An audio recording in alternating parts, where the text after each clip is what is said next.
बीते कुछ दिनों से दिल्ली हो या एनसीआर हो, आवारा कुत्तों के काटने की घटनाएं लगातार बढ़ती जा रही हैं।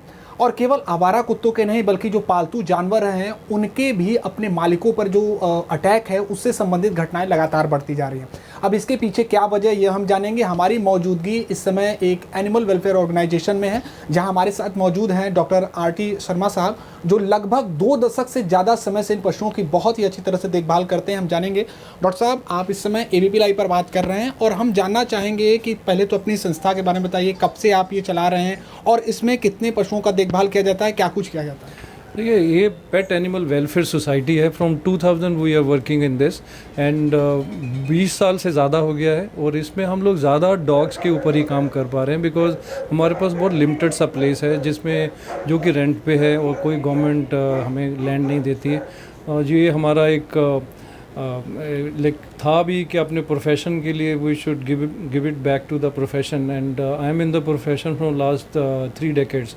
और इसमें हम लोग जनरली ये एबीसी प्रोग्राम है, एनिमल बर्थ कंट्रोल, जो एमसीडी के साथ कर रहे हैं और हमारी ऑर्गेनाइजेशन एनिमल वेलफेयर बोर्ड के साथ भी एसोसिएटेड है।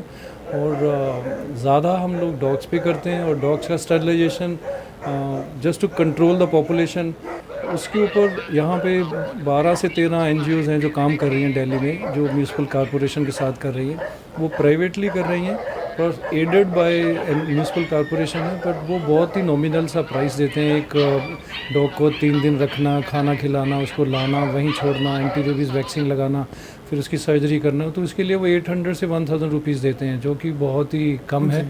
बट मुझे चाहिए कि ये म्यूनिसिपल कॉरपोरेशन को ये चाहिए कि वो इसको थोड़ा और अग्रेसिवली करेंगे, तो हम लोग अपने जो होमलेस डॉग्स हैं जिनमें अग्रेशन बनता जा रहा है तो उसको और अच्छी तरह कंट्रोल कर पाएंगे।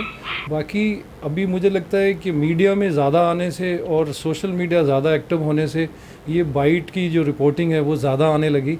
तो जितना ज़्यादा ऐसे पैनिक वाली न्यूज़ आएंगी तो मुझे लगता है जो लोग डॉग्स को प्यार नहीं करते, जिनके लिए डॉग का मतलब रेबीज़ है, वो थोड़ा और पैनिक हो जाएंगे। और वैसे डॉग्स जो होमलेस हैं, जिनका कोई देखने वाला नहीं है, उनको वो मारेंगे, वहाँ से भागेंगे। उनको जब मारेंगे तो रिटेलिएट वो भी करेंगे। तो हमें ह्यूमंस को, हमारे बिकॉज पढ़े लिखे इंसानों को हमें सेंसिटाइज करना पड़ेगा कि this earth belongs to them also.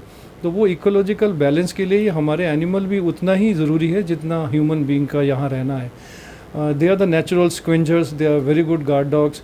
तो उनको अगर हम उनकी जो एबिलिटी है उसके हिसाब से यूज़ करें तो मुझे लगता है इसका इकोलॉजिकल बैलेंस और कंपैटिबिलिटी सोसाइटीज़ में और पार्क्स में डॉग और ह्यूमन का रिलेशन जो है वो ज़्यादा अच्छा बन सकता है अगर म्यूनिसिपल कॉरपोरेशन इसको एक अच्छा कैंपेन चला के रखे, जिसमें पब्लिक पार्टनरशिप बहुत ज़रूरी है। और अगर वो करें तो मुझे लगता है हम लोग 50% लोगों को ऐसा कन्वर्ट कर सकते हैं जो एनिमल लवर हो जाएंगे। और जो एनिमल लवर हैं, जो एनिमल एक्टिविस्ट हैं, जो इन लोगों को अपने बहुत दिल से खाना खिलाते हैं, मेरा उनके लिए भी एडवाइस है कि आप आपके घर के बाहर अगर सीढ़ियां हैं, जहां 4 फ्लोर की बिल्डिंग है, तो सीढ़ी के बाहर खाना नहीं दें, थोड़ा सा दूर जाके उसको खाना खिलाएं। क्योंकि जहाँ पे एनिमल को खाना मिलता है फिर वो उस एरिया को गार्ड करने लग जाता है। तो उस घर में हो सकता है फर्स्ट फ्लोर या सेकंड फ्लोर वाला जो ऑनर है वो they are not animal lover, या उनके छोटे बच्चे हैं वो डरते हैं तो वो सीढ़ी नहीं चढ़ पाते। तो ये एक सोशल एंगल तो ज़रूर है। तो इसलिए हम एनिमल लवर भी होके भी हमें थोड़ा सा एक दूसरे लोगों के लिए भी सोचना पड़ेगा कि उनका एक फीडिंग एरिया अलग हो और अपने स्टेप्स में अपने घर के बाहर खाना नहीं दें।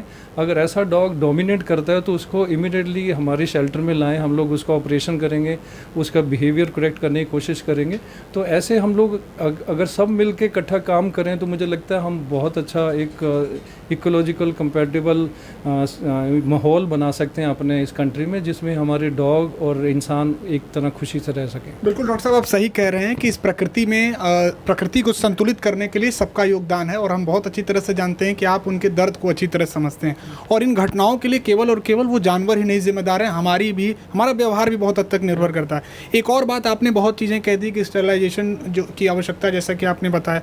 इसके अलावा जो कुछ ऐसे डॉग हैं जो बेहद खतरनाक माने माने जाए, जैसे पिटबुल हो, रॉटविलर हो, जर्मन हो, क्या उनको भी पालने के लिए कुछ मतलब उनको एक तरीका अच्छा पता होना चाहिए जिससे उनकी अच्छी तरह से देखभाल हो, क्योंकि इससे इन कुत्तों से जुड़ी घटनाएं काफ़ी बड़ी हैं, इनके काटने की घटनाएं। देखिए वही मैं बोल रहा हूँ कि अगर आप पेट पेरेंट अभी आपने अडॉप्ट किया है, जब आप सोच रहे हैं अपने बच्चों के लिए, जब अपने घर के लिए डॉग रखने के लिए, तो सबसे पहले अपना नियरेस्ट डॉक्टर है उसके पास आप जाएं, उसको बताएं आपके पास कितना टाइम है, कितना आपके पास स्पेस है, आप कितने टाइम के लिए उसको घुमा सकते हैं, एक्सरसाइज दे सकते हैं। तो वो डॉक्टर आपको अच्छी तरह बता सकता है कि आपके एरिया छोटा है, छोटा डॉग रखें, एक्सरसाइज जिसको कम देना है वो रखें। अगर आपके पास फार्म हाउस है तो बड़ा डॉग रख सकते हैं, अगर आपके पास टाइम है तो एक बड़े रॉटवाइलर ये सब भी रख सकते हैं, उसमें देयर इज़ नो हार्म, लेकिन they need lot of exercise. अगर आपने बड़ा डॉग रखा, पिटबुल है, ये सब रखें जो अग्रेसिव डॉग है, जो कि होते नहीं हैं लेकिन वो बन जाते हैं बिकॉज ऑफ द क्लाइमेट